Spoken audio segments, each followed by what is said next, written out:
Hello, today I'm going to be showing you how you can import a PDF into the Notability app. And I'm going to show you two different ways you can do this. One, I'm going to show you how you can import a PDF that you're viewing on Safari, like through Google Drive or something like that. And then I'll also show you how you can import a PDF from your files on your iPad right into Notability.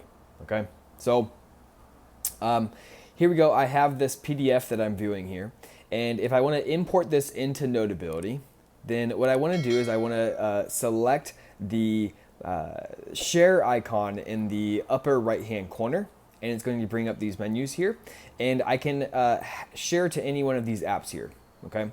Obviously, for the purpose of this tutorial, I would select Notability. But some of you may not have Notability as one of your options. If you don't have Notability as one of your options, what you want to do is you want to scroll all the way over and you want to select these three dots where it says More. And if you go to More, it'll bring up some apps as well as some suggested apps, and your Notability app should be in there. Okay, for me, I'm just going to go ahead and select this. It'll take a couple seconds here to load, and then I'll just go ahead and select Create New Note. I can retitle this. I can put it into a certain subject if you have your Notability categorized by subjects. And then if I want to as well, I can also do a page range, right? If I don't want to import all of the pages into Notability. The next thing that we would do here is hit Import. Okay, I'm not going to do that because I've already imported it once.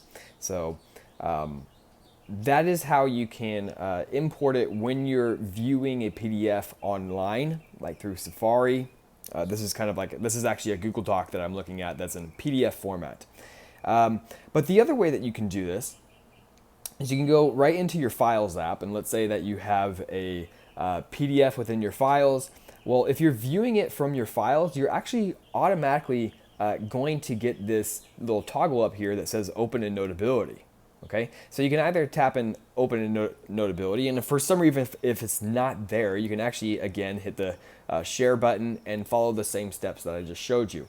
But really cool here is that Notability kind of works with files, and so when you're viewing a PDF within your Files app, you can just go ahead and select Open with Notability and follow the same steps that I showed you before. So hopefully this helped you out. If it did, please like and subscribe. If you have any questions, please let me know so I can go ahead and help you out to the best of my abilities. Thank you for watching, and I'll see you next time.